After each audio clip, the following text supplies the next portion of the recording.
Yeah. Oh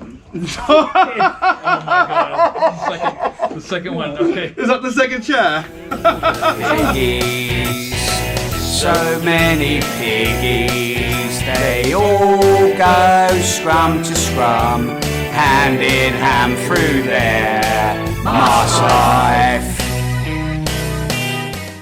Hi everyone, it's Yong, and this is John Hamilton, and welcome to The Pig Pen with the Pot Bellied Pigs. With me is the chairman of the Pot Bellied Pigs, John Hamilton, and I'm the vice captain. As the first episode of Pig Pen, Yes. let's talk about what we're all about. Well, first of all, Jess, thank you very much for giving us your expertise in creating this first ever podcast for the Pig Pen for the Pot Bellied Pigs. We very much appreciate your skill and experience. So, Pot Bellied Pigs started in 1997. Mm-hmm. They took 15 players down to Manila for a single game. 15 players, 14 of which were front row forwards, Right. and one who was not. And that was the genesis of the Pot Bellied Pigs. So they started out on tour, and they've always been, we have always been a social touring rugby team, and we've been all over the world, including all over Asia for sure, but even a few other places. We've been to Mongolia, Iceland, certainly many times in Thailand and Philippines and all over Asia. But we have a very rich history of touring. We were actually in Bali in 2002, the ill-fated tour for the Bali 10s. So fortunately, none of our guys lost their lives, but we knew a lot of people who did, and then we have a very close camaraderie with other clubs that were there. So we've always been a social touring side. We've started our own tournament in the Philippines in 2004, which is the Fat Boy 10s, and that's become one of the cornerstones that we've built on since then. Awesome. So, can you talk to me about what's been going on in the past few months and what we're planning on doing in the next few months to really bring out the Pot Bellied Pigs message? Yeah, well, I think, as everyone else is experiencing now with the pandemic, things are turned upside down. We were not able to hold the Fat Boy 10s in 2020, so we're working on doing other things to bridge the gap while planning for the next iteration of the Fat Boy 10s. I'm happy to say that we will have a Fat Boy 10s in May in Hong Kong, so that'll be the first ever Fat Boy 10s that's actually in Hong Kong. Yeah, wow. And then we actually will still have the Fat Boy 10s in the Philippines in September, as long as we tick all the boxes and that everybody can travel. I mean, there's still a lot of unknowns, so we have to work through all of that to make sure everything will go correctly. So like, since it's the first Fat Boy 10s in Hong Kong, what were the previous Fat Boy 10s like? Yeah, so in 2004, I think it was still a very social event, but we had a lot of Philippine teams and quite a lot of Hong Kong teams. But since then, it's grown a lot. So we have basically a mix, half and half, between international teams and local teams, and that's the way we'd like to keep it. As many international teams as possible coming to the Philippines and experiencing that, but as many of the local teams that we've grown up with. That know us the best, and it's a great mix between those two sides. Great. And when we set up the Fat Boy 10s, what are the causes that we normally raise money for when it comes to these tournaments? Yeah, so Fat Boy 10s has been growing every year since we started, and we realized from early on what an impact that a tournament like that could have, both in the Philippines and in other places, but more specifically with the Philippines. Early on, we were, our charities was with Bahay Bata. It's an orphanage. Mm-hmm. Fortunately, it doesn't exist anymore, but we still know a lot of kids that were there at the orphanage. They've grown up, with the Pot Bellied Pigs, and some of them are all actually representing the Philippine national team now.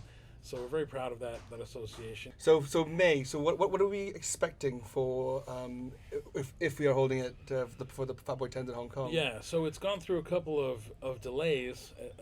Understandable, right? Probably understandable, and I think we still expect that it will be a very local event. So we'll have a lot of Hong Kong teams involved. Maybe we'll get a couple teams from overseas. I mean, I don't know. It depends on a lot on the restrictions in the different countries, including Hong Kong. Exactly. But I think if we set our expectations as being a local event, then we won't disappoint. Yeah. So Awesome. So talk to me about the Fat Boy 10s. Is the Pot Bellied Pigs just a team, a social site that just hosts the Fat Boy 10s, or do we do more? We do a lot more, and I think that Fat Boy 10s was the starting point for our relationship with the rugby community in the Philippines, but not just the rugby community.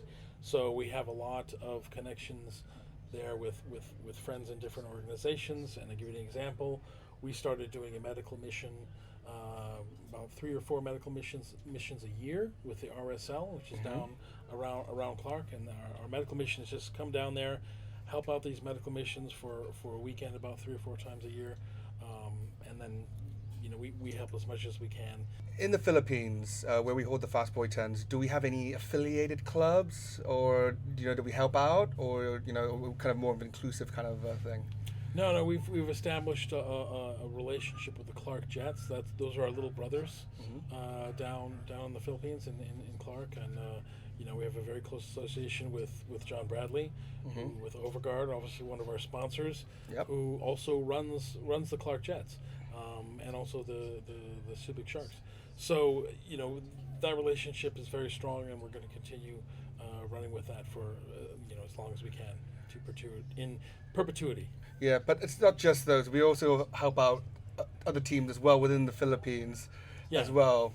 So that we're not just so we're just super to say that we're just super inclusive. No, absolutely not. So some of the money that we raise from the Fat Boy 10s, then we have a partnership with the Philippine Rugby Union, and they use those funds to support all the clubs in the area, and so they're able to whatever projects that they're working on that we can support, especially if it gives them a long-term benefit, then we're helping them out as well. Awesome. So the Pot Bellied Pigs, people know us as a bit of a sociable side, maybe a side that likes going, traveling and touring, but let's dig down a bit to what we're really about. So for the Pot Bellied Pigs, what is basically our goal and what is our vision? Right. So I think we like to say that the Pot Bellied Pigs are putting the pink back into rugby, and I think that's a very apt term that we use, and it encompasses a lot of things. But what the legacy that we're trying to create is one of just bringing the rugby ethic and ethos to a lot of different places in Asia where it doesn't already exist, right? So we've already done that in some places, and we want to keep doing that, right? Because we're not just social and touring, although that is something that we do, but we're also involved in the communities where we go, where we tour, and trying to bring the rugby ethos to those communities as well. That's awesome.